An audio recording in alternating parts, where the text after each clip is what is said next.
एक था घना जंगल, जहाँ जानवर एक दूसरे के साथ बहुत प्यार से रहा करते थे। उस जंगल के बीच एक बहुत सुंदर और बड़ा तालाब था। उस तालाब में एक मगरमच्छ रहता था। तालाब के चारों ओर बहुत सारे फलों के पेड़ लगे हुए थे। उनमें से एक पेड़ पर बंदर रहता था। बंदर और मगरमच्छ एक दूसरे के बहुत अच्छे दोस्त थे। बंदर पेड़ से मीठे और स्वादिष्ट फल खाता था और साथ ही अपने दोस्त मगर को भी देता था। बंदर अपने दोस्त मगर का खास ख्याल रखता और मगर भी उसे अपनी पीठ पर बैठाकर पूरे तालाब में घुमाता था। दिन निकलते गए और दोनों की दोस्ती गहरी होती गई। बंदर जो फल मगरमच्छ को देता था, मगरमच्छ उनमें से कुछ फल अपनी पत्नी को भी खिलाता था। दोनों फलों को बड़े ही चाव से खाते थे।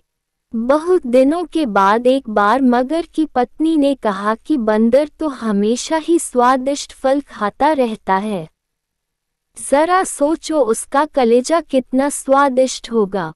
वह मगर से जिद करने लगी कि उसे बंदर का कलेजा खाना है। मगर ने उसे समझाने की कोशिश की, लेकिन उसने नहीं माना और वो मगर से रूठ गई। अब मगर को न चाहते हुए भी हाँ बोलना पड़ा। उसने कहा कि वो दूसरे दिन बंदर को अपनी गुफा में लेकर आ जाएगा, तब उसका कलेजा निकाल कर खा लेना। इसके बाद मगर की पत्नी मान गई। हर दिन की तरह स्वादिष्ट फलों के साथ बंदर मगर का इंतजार करने लगा। कुछ ही देर में मगर भी आ गया और दोनों ने मिलकर फल खाए।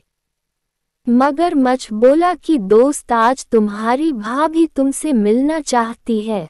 चलो, तालाब की दूसरी ओर मेरा घर है, आज वहां चलते हैं। बंदर झट से मान गया और उछलकर मगर की पीठ पर बैठ गया। मगर उसे लेकर अपनी गुफा की ओर बढ़ने लगा। जैसे ही दोनों तालाब के बीच पहुंचे, मगर ने कहा कि मित्र, आज तुम्हारी भाभी की इच्छा है कि वो तुम्हारा कलेजा खाए।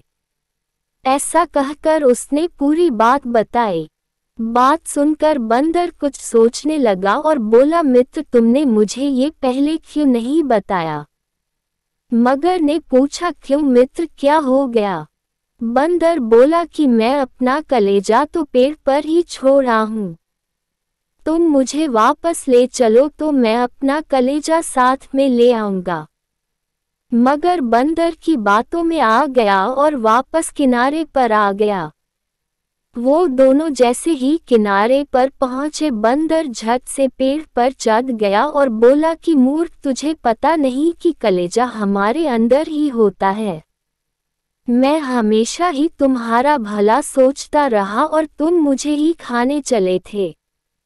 कैसी मित्रता है ये तुम्हारी, चले जाओ यहाँ से। मगर अपनी करनी पर बहुत शर्मिंदा हुआ और उसने बंदर से माफी मांगी, लेकिन अब बंदर उसकी बातों में नहीं आने वाला था। इस कहानी से हमें ये सीख मिलती है कि संकट के समय हमें घबराना नहीं चाहिए।